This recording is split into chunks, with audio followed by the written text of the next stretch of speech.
Paz do Senhor para os irmãos, bom dia. Estamos aqui em mais um capítulo do Drops da Palavra, irmãos.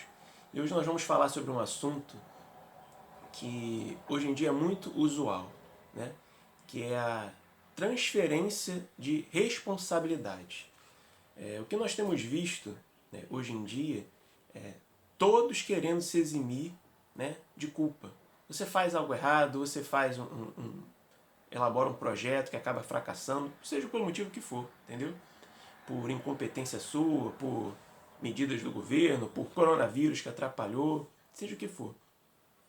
Hoje, todas as pessoas elas têm essa tendência de arrumar desculpas, de falar que não deu certo foi por causa do outro. Nunca por sua própria causa. Nunca olha para o que aconteceu, para os seus fatos, para as suas atitudes, entendeu? Buscando ter uma posição ponderada, analisando, porque é muito comum você não ser totalmente bem sucedido todas as vezes que você for fazer alguma coisa, entendeu? Nós temos muitos projetos, nós colocamos às vezes as coisas no papel, buscamos parcerias, buscamos a melhor solução, mas nem sempre tudo vai dar certo. Então, o que nós temos visto hoje são as pessoas transferindo essas responsabilidades e nunca assumindo a sua própria posição. E eu quero ver com vocês hoje qual é a origem de tudo isso. Onde tudo começou para tentar entender o porquê de nós estarmos assim hoje. Abra a palavra do Senhor no livro de Gênesis. Gênesis capítulo 3. Gênesis capítulo 3, a partir do versículo 8. Que diz assim a palavra do Senhor. Ouvindo o homem e sua mulher os passos do Senhor Deus, que andava pelo jardim, quando soprava a brisa do dia, esconderam-se da presença do Senhor Deus entre as árvores do jardim. Mas o Senhor Deus chamou o homem, perguntando, onde está você? E ele respondeu, ouvi teus passos no jardim e fiquei com medo, que estava nu, por isso me escondi. E Deus perguntou, quem lhe disse que você estava nu? Você comeu do fruto da árvore da qual lhe proibi comer? Disse o homem, foi a mulher que me deste por companheira que me deu do fruto da árvore, e eu comi. O Senhor Deus perguntou então à mulher, que foi que você fez? Respondeu a mulher, a serpente me enganou e eu comi. Irmãos, se vocês pegarem a palavra do Senhor nos 2 primeiros capítulos de Gênesis e até o começo desse capítulo 3 que fala sobre o relato da queda, você vai ver Deus programando a sua criação. Você vai ver Deus sendo detalhista, porque se tem uma coisa que Deus Ele é detalhista. Você não é uma obra do acaso. Você não foi um erro de ninguém, não. Se você está aqui hoje, se você nasceu, se você está vivo, é porque Deus planejou você. É porque Deus conta com você. É porque Deus tem planos para você, projetos para você. Então você não é fruto do acaso. Por isso que nós cristãos combatemos tanto o aborto. Por isso que nós cristãos somos do movimento chamado pró-vida. Porque não existe erro quando a obra do Senhor ela é perfeita. Então, irmãos, quando a gente pega esses versículos que nós acabamos de ler, nós percebemos que Deus tinha dado um comando claro para Adão e para Eva. Não comam daquela árvore, não comam aquele fruto. E o que eles fizeram? Foram lá e comeram. E é algo muito interessante, vocês perceberam aqui no momento da leitura, é que quando Deus vai questionar Adão, porque em primeiro lugar Deus deu ordem para Adão, a responsabilidade dele, e ele vai primeiro a Adão. E Adão fala que estava nu, Deus o questiona, como você sabe que estava nu? Porque a partir dali o pecado entrou no mundo. A partir dali que tudo isso que nós passamos até hoje, essa luta, essa batalha diária pela santificação, sem esquecer que hoje nós temos um sacrifício perfeito, que foi o que o Senhor Jesus fez na cruz, expiando os nossos pecados. Não podemos esquecer disso. Mas o pecado, ele teve a sua origem aqui. Então, quando Deus questiona Adão, e Adão responde assim de uma forma muito peculiar, irônica, ele fala: foi a mulher que me deste por companheira. Ou seja, o que Adão está fazendo aqui? Em primeiro lugar, Senhor, eu comi sim.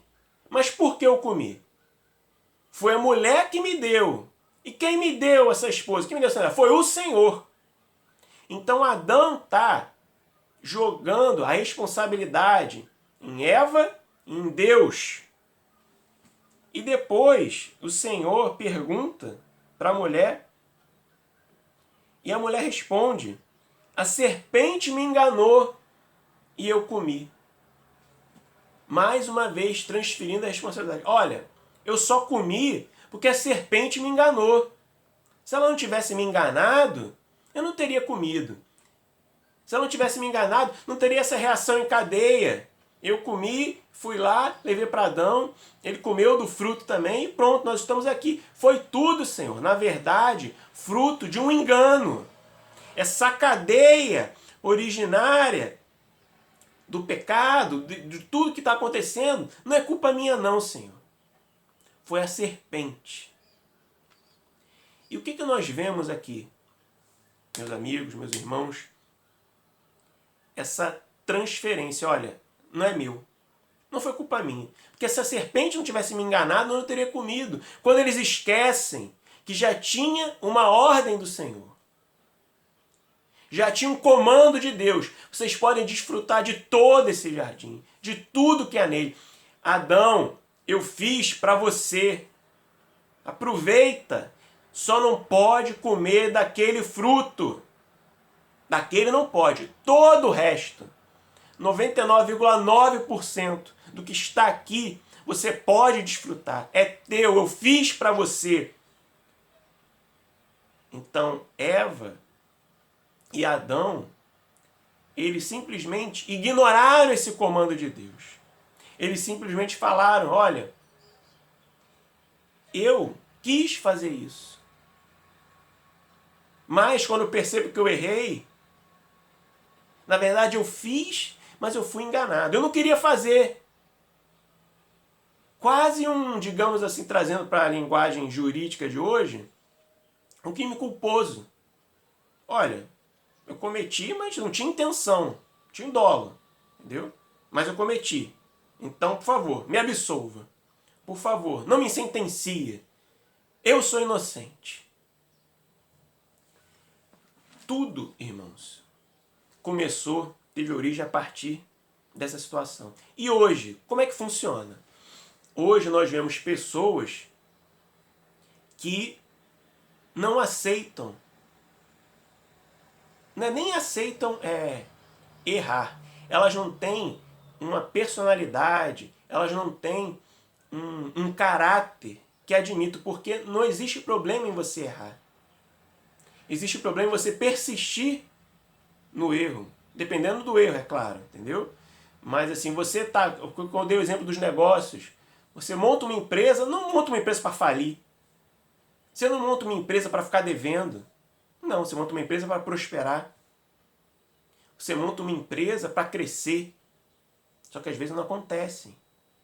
As coisas acontecem de tal modo, essa crise econômica que nós estamos vivendo desde 2012, agravado desde março de 2020, pela pandemia do coronavírus. Muitas empresas faliram. Você anda pelas ruas hoje, você vê lojas fechadas. Você vê pessoas passando ponto. Lojas tradicionais, empresas tradicionais de décadas fechando. Então ninguém abriu o seu negócio para falir. Mas aconteceu. Então não adianta você ficar transferindo as responsabilidades. Você tem que solucionar. Você tem que trazer para a sua realidade agora, assumir as consequências e buscar as soluções. Então, Nesses casos, como de Adão, como de Eva, nós vemos claramente o que temos vivido hoje. As pessoas, elas não conseguem assumir suas responsabilidades. Ah, eu pequei. Eu traí a minha esposa. Eu traí o meu marido. Ah, mas a culpa foi porque você não estava dando atenção, porque você trabalha demais, então porque ela me seduziu, ele me seduziu. Nunca a responsabilidade é sua. É sempre dos outros. E isso tem uma tendência, não sou psicólogo, fiz algumas matérias na faculdade de teologia, mas não sou psicólogo. Só que esse caminho que as pessoas levam tentando manipular a situação, tentando manipular as pessoas, é algo que você tem que observar muito bem. E tem acontecido muito hoje em dia. Muito. As pessoas tendem a manipular as outras. Através de uma doença, que às vezes nem mesmo existe, mas através de uma doença você tende, olha, está acontecendo isso, está acontecendo aquilo, não sei o que, ou então aumentando. Você prende as pessoas ali ao seu redor, entendeu? Para tentar ficar sempre no centro da situação. Numa situação financeira, às vezes você nem está passando por um momento tão grave, ou então você, por um erro, alguma coisa, uma situação, está sem dinheiro, você tende a envolver as pessoas para ser ajudado e nunca quer ajudar. E o mesmo, eu estou falando de situações do mundo. Estou falando de situações que acontecem diariamente. Vamos trazer isso para a igreja também. Vamos trazer isso porque nós temos vivido. Às vezes, nós vemos no próprio seio da igreja erros que acontecem, sejam da própria liderança, sejam através de membros.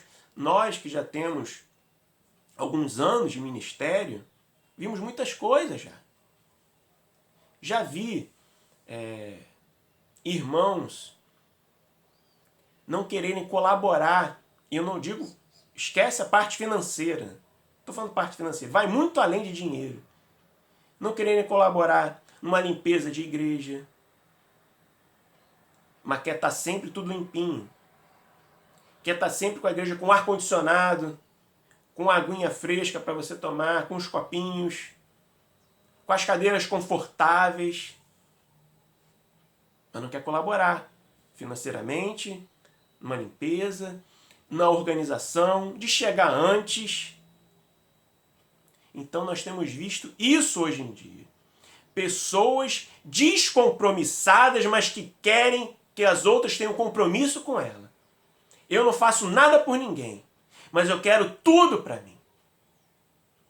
Eu não quero ter esse compromisso com a pessoa. Eu não posso fazer por você, entendeu? Mas por mim façam tudo.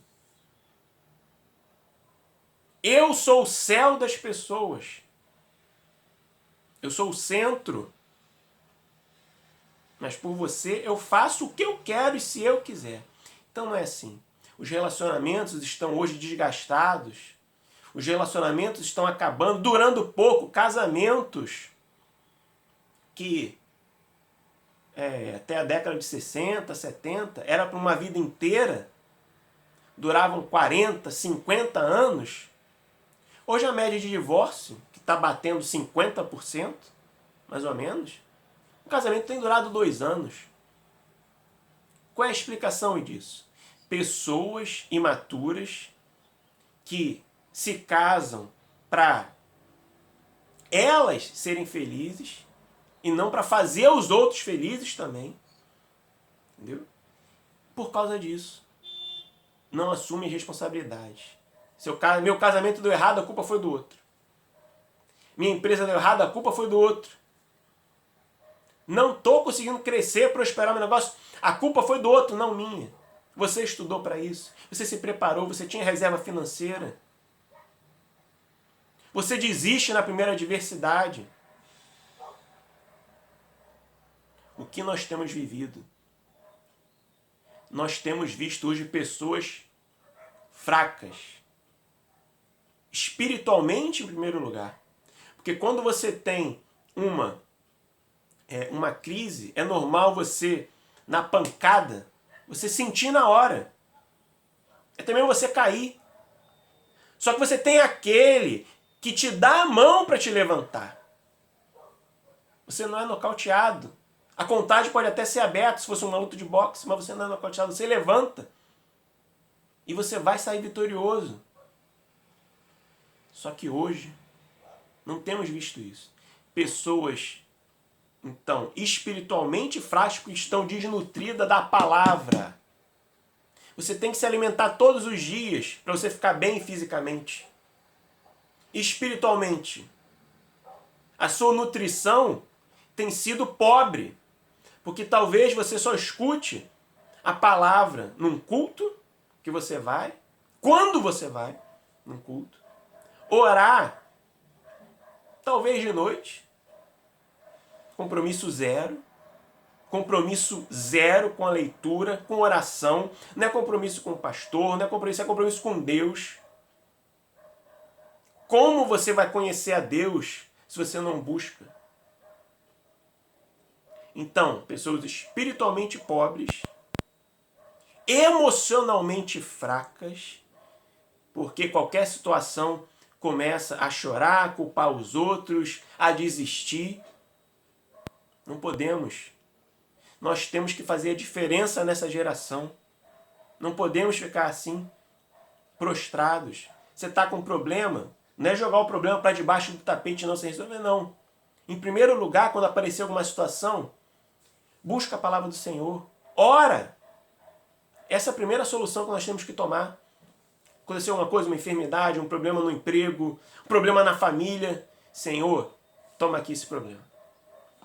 Toma aqui, Senhor. Eu não sei resolver. Não consigo sozinho resolver. Deus vai te ajudar. Deus vai te orientar. Deus vai abrir as portas. Deus vai te fazer ver que aquela situação que parecia impossível não é. Mas nós temos que estar ali, alinhados com o Senhor. Nós temos que estar buscando o Senhor. Nós temos que estar juntos dele, caminhando com ele, para que ele possa dar vitória.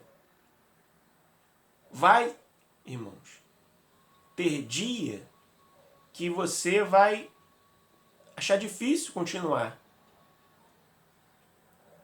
Nesse dia o Senhor vai te levantar. E nos dias bons, não esqueça do Senhor também não. Continue orando para ele prolongar esses dias.